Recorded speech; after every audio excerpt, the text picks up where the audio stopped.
dala sa atong pulong sa atong buhay nga Dios walay lain ng atong aptik nga worship team leaders. Pastor Kevin Leon. Siri, magandang balik mo lagi. Siri, Share lang ha. ay, ngapos ta na no. Salamat po sa tumpay ng Diyos. Kaya kumaayo no. Despite sa tanan no, Ginoo no. Maayo na nato no. Ibig sa Bible study gabi, salamat po sa Ginoo. Daghan ta. Daghan ang Bible study la mama. Salamat ka tong nga gabi una kay ubay kita. Salamat ka no. Ginoo gid mamuhat. Then katong time abi di po na mo di mi makatapong kay. Aptan yun si Siri saya kapoy ba. Kay ako yung pasama si Tabi ba. Gabi kanang murag naaptan yun siya kakapoy ba kay straight sa kadlaw magmata para sa mga newspaper sa mga bata, mga reviewer. Kato gabi po Pan, yun, di man sa ingon niya, kato gabi sa matang adlaw, excited ba na mga kapulian na. Kato yung gabi, good kay, feel ako, di nga pwede mapalampas ba kay una, nabi sa balay sa kuwang biya, pugangan, yun, kami may wa dito. Tinanguntak pag ko sa ugan gani, na kami no hindi mapakita dito. So, ako kayong sagpa na, pugangan na ito, buhay na Diyos pa nga, kita mismo di mapakita, no? But, ang tanan na nagikatuyan na may plano ko, may tabo nga naka-attend me, dayo nabalakag ko kay dagom kayo. So ang sakyan na dili pa po nakabadala kay niungot pa diyang bintana sa liyo. Hindi siya pwede kuhan. So among kwanto magpunta ra gyud. So matry konta ko tisay kung musta ang panahon. Salamat sa Ginoo kay okay ra Ginoo. Sa panahon ang Ginoo gyud nagaproteksyon kanamo. So once again may hapon no, atong tanan. So, ako na po nyo nakita rong taklas kapunan kaya wala mo ko pa-schedule. Supposedly si Rapram man tata ko yung schedule. Kaya na wala man ako na-busy po. But salamat no sa opportunity no share na po tagpulong sa ulo. Dili kayo siya bago sa tuwa ning akong title karong kapunan. It's all about obedience. Like sa Korea ni Juan. So, kano kanang sanay mga Bible, atong i-open na tong Bible, atong mga e-Bible diha sa Genesis 9:22. So, akong basahon dayon. So, common na kay ni nato kinabuhi ni Noah. So, akong basahon diha sa 9. Mao kini ang kaysaysayan ni Noe or si Noah. Si Noe usa ka matarong ug walay kasalikway sa iyang kaliwatan. Naglakaw siya uban sa Dios. Si Noe may tulo ka anak nga lalaki, si Sem, si Ham ug si Japhet. Ang kalibutan ni adtong panahona dautan na kaayo sa atubangan sa Dios ug napuno na sa kapintasan. Nakita sa Dios nga ang kalibutan na daot na kay ang tanang katawhan sa yuta nagkinabuhi na sa daotang paagi. Busa mingon ang Dios kang Noe, nakahukom na ako sa paglaglag sa tanang buhing binuhat, kay napuno na sa kapintasan ang kalibutan tungod kanila, taglagon ko sila uban sa yuta. Busa paghimo alang sa imong kaugalingon ug arka, gikan sa kahoy nga guper. Himuha kini nga adunay mga lawak ug tabuni kini og alkitran sa sulod ug sa gawas. Mao kini ang sukod sa arka. 300 ka siko ang gitas-on, 50 ka siko ang gilapdon ug 30 ka siko ang gihabugon. Buhati kini og Genesis 6:9 to 22. 16 buhata kini ug atok nga may usa ka siko ug ilay-on gikan sa ibabaw. Himuang putahan sa kilid sa arka. Buhati usab kini ug ubos nga ug ibabaw nga andana. 17 Tan-awa magpadala ako og baha sa yuta aron laglagon ang tanang buhing binuhat. Nga adunay gininhawa sa kinabuhi sa ilawom sa langit. Mamatay ang tanan ana sa yuta. apan magbuhat ako og kasabutan uban kanimo. Musulod ka sa arka uban sa imong mga anak, imong asawa ug ang mga asawa sa imong mga anak. Dad-a sa arka ang matagmatang sa tanang buhing binuhat, duha-duha, lalaki ug babaye, aron mabuhi sila uban kanimo. Sa matagmatang sa mga langgam, sa matagmatang sa mga mananap, matagmatang sa mga naga kamang sa yuta, adunay o anak kanimo na duha-duha aron mabuhi. Pagkuha usab og tanang matang sa pagkaon nga kanon ninyo ug tipigi kini aron mahimong pagkaon ninyo ug nila. Gibuhat ni Noe ang tanan nga gisugod sa Dios dalagon sa Dios nga before daw makapota. Dalagon nga Dios, salamat itak na sa kapon ng God Lord nga ninausab kami magapamati sa mga pulong, magabatpat sa mga pulong para God Lord para sa to enhance our spiritual para God Lord. Salamat sa mga pulong na imong ipadayon ka nako para God Lord nga akong pag-share na imong lintak na sa kapon ng para God Lord. Hatagi kami peace of mind na gusto nga among masabtan ng every word ni imong pulong para God Lord. Even sa mong pag-abot, salamat Ginoo. Ikaw nagahatod ng mga sipang sound, kulay buhat sa dautan may nakababag takas ka punon ug kining tanan among iuli pasalamatan nagduli may sa ngalan ko. Amen. Nagapon sa tanan no. So ang kaning pulong sa Genesis about Noah, dili na kayo ni bago sa to even ang mga bata kay bawo na ganyan. Pero nagi siya mga key point mga pagtulunan. Kay kung imong hunaw-hunaw no, gisugo sa Dios si Noah sa paghimo sa barko. Pero unsa may yung nabantayan, unsa may butang nga wala gipabuhat sa Ginoo kang Noah. Gihatag na niya ang gitas-on, gihatag na niya usa klaseng kahoy, gihatag na niya ang tanan. Unsa mang butang nga ang inyong makita nga wa gisugo sa Ginoo. Ni Noah even gan isugo siya ang mga Magbuhay siya kauban sa pagbuhat sa arka. Okay. Ah? Saman, kaya lang unsa may mga basic kon sa ato lang arko or ato lang sa atong pagkakaroon, pambot nga dagko. Unsa may basic na kinahanglanon sa usa ka sakayan. Gamit. Tubig, ahon. Lansang. Bitaro tanan sakto man pero usa ra gyud ang nakapakuan pud ako diri no. Unsang butang nga ang wa gisugo ipabuhat sa Ginoo siya. Wa siya gisugo pagbuhat o steering wheel. Or kanang kuan ba sa kuan? Kanang paana ba? Timon. Oh. Wa siya gisugo sa Ginoo.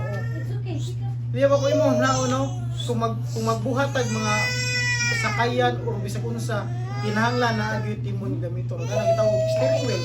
Kana sa tawag nga sa kuan manubila. Oh. Wa siya gisugo sa Ginoo pagbuhat og manubila. Muna, kung imo ato nanaw no. Unsaon pagkuan ni Noe sa barko nga dako kayo gud. Nga wala siya gipagbuhat og kuan. Timon na siya gipagbuhat og kanang kambyada. No? Kani nga kuan, kani nga passage naghatag ni sa kinabuhi ni Noe ba nga atong himong kuan to karong panahon na nga wa siya gipabuhat si Noe og kanang timon or kanang manubela kay tungod ang gusto sa Ginoo siya ang Amen. siya ang magmando, siya ang maghimong kapitan sa atong barkuha. Di ba kung imo ano no? Saan na niya paguan? Nga, siyempre, naikuan ko, may tabo kay ningon man Ginoo gyud, lunupon gyud niya ang kan kay doon man gyud niya ang tanang kuan sa yuta except sa mga hayop.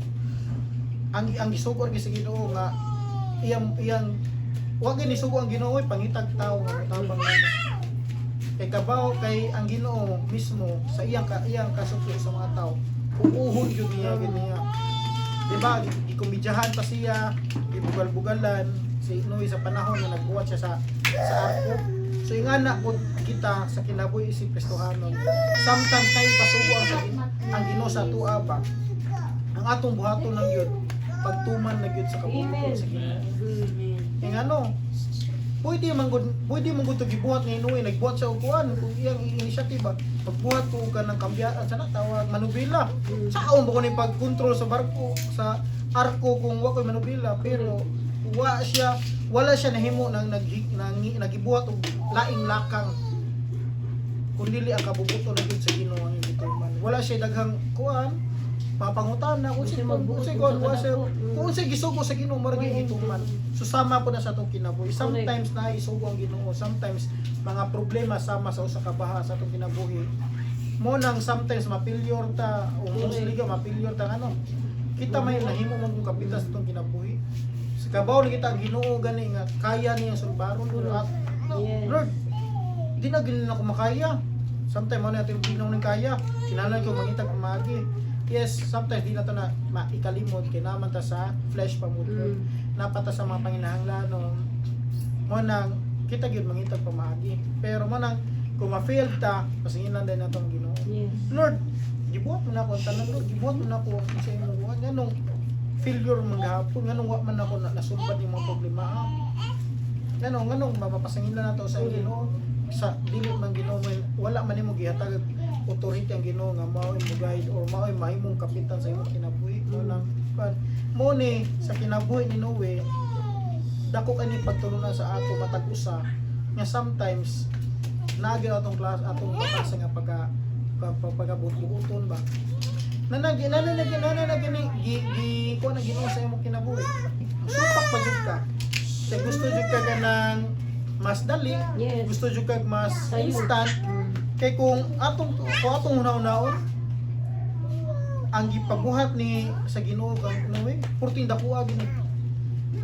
Kani ko kung sa English pa ni siya, cubits man ko niya, dagtag-as yung kain ni siya as in. So, wala siya gisugo nga pangitag kauban, except sa iyang mga anak, kay base sa mga scholar, so dito, dagko naman ko na ang iyang anak, ang tuloy niya ka anak. So, base po sa kuan, sa ubang mga scholar, bisa ako pong gi-search sa Google, wala gi-emphasize na sa Bible kung pila ka tuig nga buhat ng barko. Base sa ubang mga scholar ningon, either 100 years to 150 years. So imagine na, ingnan sa Ginoo nga naay mahitabo nga lunok, pero wa siya kaybaw kanusa. Ang iyang gibuhat na gyud, igo na gyud siya pagtuman sa kabubutos Ginoo. Nagbuhat gyud siya arka, nga wa siya kaybaw kanusa mahitabo. Ingana po atong kinabuhi. Nagipabot ang Ginoo ba? Prime ba? Sa gingon nila magpaabot ta sa ato ang kanang na time frame. So nagitay kuan ba kanusta? What ka ba after 30 years, after 50 years, even gani after 60 years na atay time frame. Even gani o kanang mga ubang mga kuan na to along ihatog lang mga sample kanang mga dato kan tagiya sa KFC. Diba naslay mga time frame po based sa Google po nga mga resources. At the age of 65 diha na siya ni boom. Karanti ka lang tagiya sa KFC. So dili lang kan arita sa biblical sa panahon ni Sarah na time frame kano siya sa tagag anak sa Ginoo. Yes. So di gyud ta kabuo kung kano sa atong time frame. Ang ato lang gyud magmahimot ang masundunon obedience sa kabubuton sa Ginoo. Kaya mo na lagi kung kitay magbuot-buot, mahimo gyud ta ning way buot. Sa gingon pa, kung kitay magbuot ano, dili mahimo maayo ang atong buhaton kung dili uyon sa kabubuton sa Ginoo. Yes. Manang mahimo tang failure dili lang sa ato ang sa mga tao nakapalibot dili sa tubangan sa Ginoo. Kaya na nagay-guide sa Ginoo, sometimes di na to buhaton. Correct. No, simple ra jud kayo ang gusto ipaabot ni kinabuhi ni Noe sa atong maurag yun ang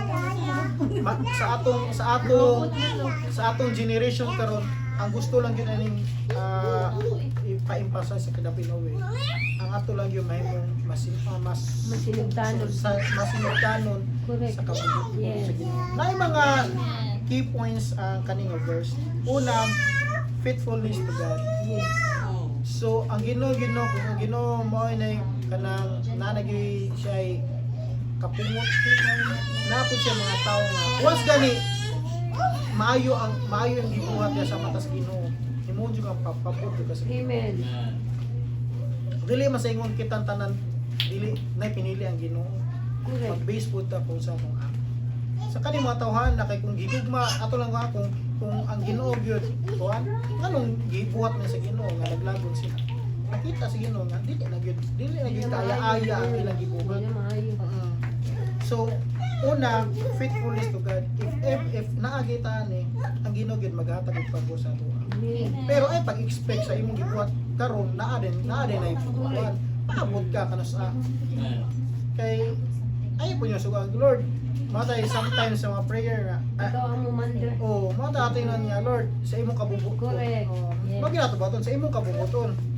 Ay Lord, kana gusto ko nga karon Lord, mga kuan kinahanglan may ani na ko ani. Mahimo masugo ng Ginoo, hindi na mayo. Ato Lord, ano sa imong kabubuton, your will be done. Amen. So, naunang key points. Ikaduha, siyempre, atong kuan ang obedience. Ang pagka natin nahurot. Kaya kung di mo siya kung ano, bisag unsa pa ang butang, kung di ka mutuman, huwag yung mahitabo. Kaya even gani ang mga architect gani, naanaginay ka na kita og blueprint, kung di na mutumanon, Correct. palpak yun. Sama po na ito kinabuhi. Bisag sa gamay lang butang sa di mo pagtuman sa kabubutos Ginoo. Ang tanang butang ma-failure. Kung na isugo sa Ginoo mo ni mo na pero masipit ko sana.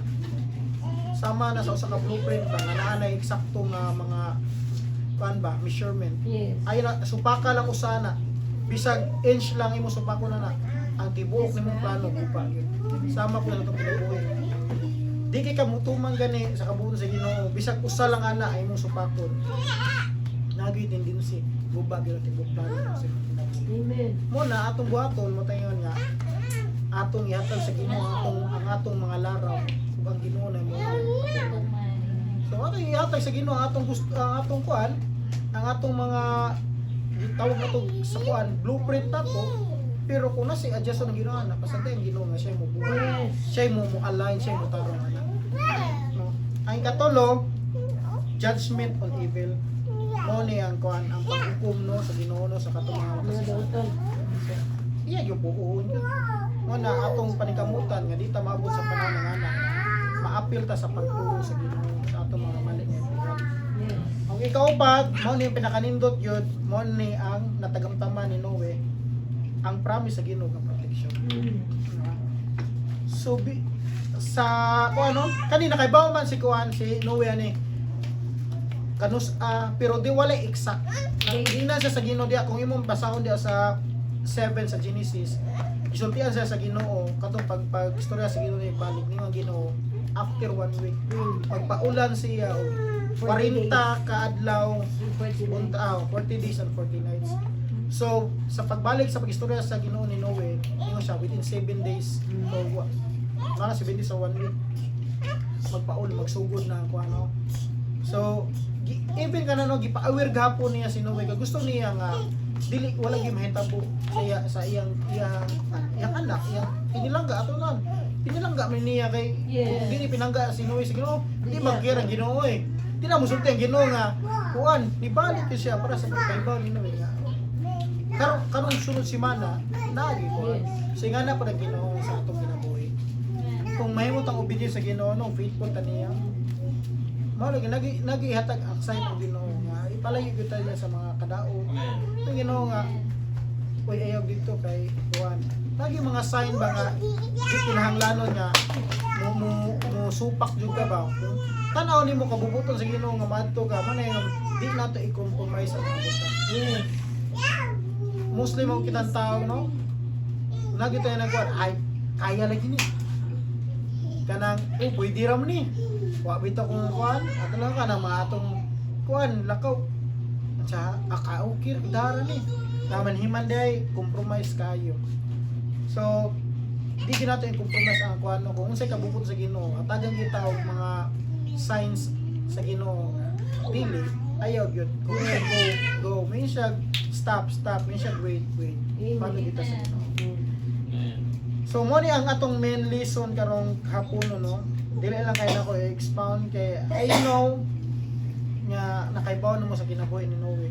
So ang main lesson gid ning takna sa hapon no, sa kinabuhi ni Noe.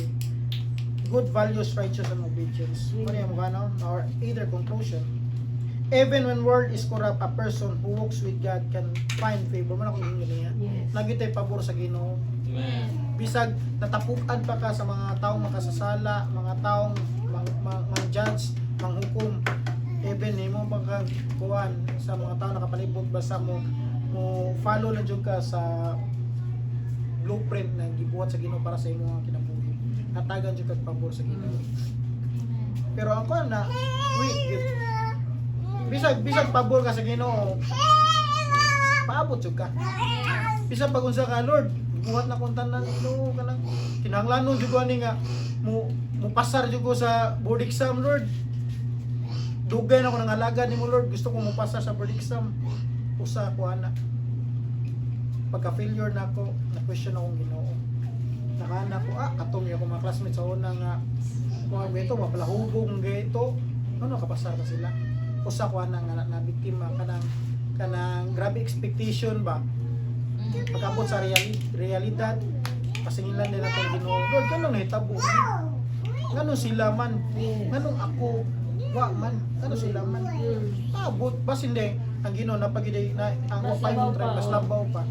So, dako kaning values pa sa ko nga itabo na pagtulunan dahil. Amo na values pagtulunan. Yes. Nga, sometimes di na to i-question ang Ginoo kung worst to worst came through our life. Kay ang Ginoo gyud naagi gibuhat nga blueprint sa usa ka nato. Then God provides a way of salvation for those who trust and obey Him. So, matagan gyud ta kaluwasan no sa sama sa kinabuhi ni Noe og sa iyang tibok angkan. Yatagan gyud kaluwasan sa Ginoo. Ang iyang tulo ka anak, iyang asawa, ug iyang tulo ka umagat. Luwas sila gyud ug ang ubang kayupan nga gihatag og pabor sa Ginoo, kay gigugma sa Ginoo ang mga mananap sa yuta ug ang iyahang anak diri sa kalibutan sinangga gid sa Ginoo no. So sama po ni sa ato gyud kani atong gibuhat ay mo kabalaka ug kapoy, ay mo kabalaka usahay gasto instead of mag-chill, suroy-suroy na ata dire naga-kuan para sa iyang kay maya no. Ang kabalaka kay kung may mo kang ubinin sa Ginoo, ang Ginoo gyud mahatag gyud og Amen. favor ug mag-provide gyud sa atong mga pananglanon no. Hallelujah. So karong hapon nun, mao gyud ako mapaabot sa matag usa ka nato ang atong gibuhat dili nimo labay kawat. Just obey what the Lord says, just obey what the Lord kanang isugo sa imuha. Ang ato lang gyud ang pagtuman sa way pagpagulbod. Kay Ginoo gyud dili gina siya bungol dili buta ug dili siya mutalikod sa imo sa panahon Yes. magkinahanglan ka sa Ginoo. So once again mayong hapon sa tanan dalagon ang tulong sa Nakailangan gamay, no? Nindot kayo ang pulong sa atong buhay ng Diyos, no? Dili kahapon no tinuod jud kayo, no? Nga ang imong pag-obey sa atong buhay ng Dios kanang maghatag gid nimo og kanang kaluwasan, maghatag nimo og kabudansya. Pero ang pinaka-importante sad no, nagingon diha sa pulong sa atong buhay ng Dios diha sa Santiago 1:22. Ayaw ni bungi ang inyong kaugalingon pinaagi sa pagpamati lamang sa pulong sa Dios. Amen. Hinuon tumanang kini. So ang pinaka-importante ang pagpaminaw, no? Kay kung wala sad to naminaw sinuwi kung unsa instruction sa Ginoo sa iya dili pud niya makuha ang perfect nga sukod. So sa ato sa kinabuhi kanang maminaw sad ta. No kay ingon man dili sa 25 nga apan ang tao nga nagsusi pag-ayo sa hingpit nga kasuguan nga naghatag og kagawasan sa mga tao ug nagpadayon sa pagtamod niini panalanginan sa Dios ang iyang buhaton kay dili man siya kutubra diha sa pagpamati. So si Sinuwi ang iyang gibuhat na minaw siya og ning obey siya. Mao nang nakakuha siya og panalangin gikan sa Ginoo. So mausad na ang pinaka-importante nato ang pagpaminaw sad. No bisan hinay nga pulong tinunang giingon ba parehas giingon ni Stay Nanit gabi nga naminaw siya nga ato sa ib-ib aron maampuan siya. So mausad na kita na ay mga small boys nini sa atong kaugalingon nga kanang usay neglect ra bitaw nato niya at the end kung naana dayon mga circumstances nga mo abot ay hapon na maka-realize mga halo na mao man jud tuon ta ang gi-convict sa ako aso those convictions are voice nga nagikan pud sa Ginoo. Amen. So dalay ko na atong buhay ng Dios. Amen.